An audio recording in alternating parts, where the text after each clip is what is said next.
আরে মায়ের মন্দিরের সামনে এসব করেছি আমি ছড়বে না। ও মামু, এই তোমার ভক্তরে কি দেবো? দেব মানে ওরে তো ভোগের প্রসাদ খাবো বলে এতক্ষণ ধরে আটকে রেখেছি। ও কি কালীঘরের আমিষ ভোগ খাবে? ও কালী ঘরে তো আমিষ, তাহলে এখন কি হবে রা? হ্যাঁ রা, ওরে কি আমি ভোগ প্রসাদ খাওয়াতে পারবো নি?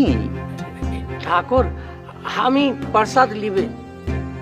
পেশাদি তো লিবে, কিন্তু ওই প্রসাদির মধ্যে বলির পাটার মাংস আছে, মাছ আছে, মানে হলো কি আমিষ ভোগ। আমিষ বোঝো? হ্যাঁ রে বাবলে তো, তুই ওই মাছ মাংসের ছোঁয়া খাস তো রে?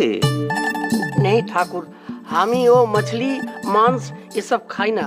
আমি ওই পেঁয়াজ লসুন भी খাই না। যা বাবা, ও মামু, ওই ওরে বিষ্ণু ঘরে নিয়ে যাও, ওখানে এতক্ষণ ওই নিরামিষ ভোগ নেমে গেছে।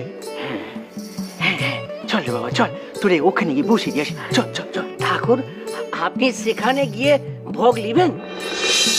না ভাই, উনি কালীঘরের ভোগ প্রসাদি খাবে।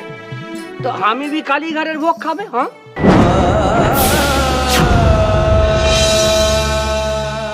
এই দেখো, তুমি এখনই বললে তুমি আমিষ খাবে নি। ঠাকুর আমাকে প্রসাদি করে जो দিয়ে দিবেন আমি ওই নিয়ে নিব।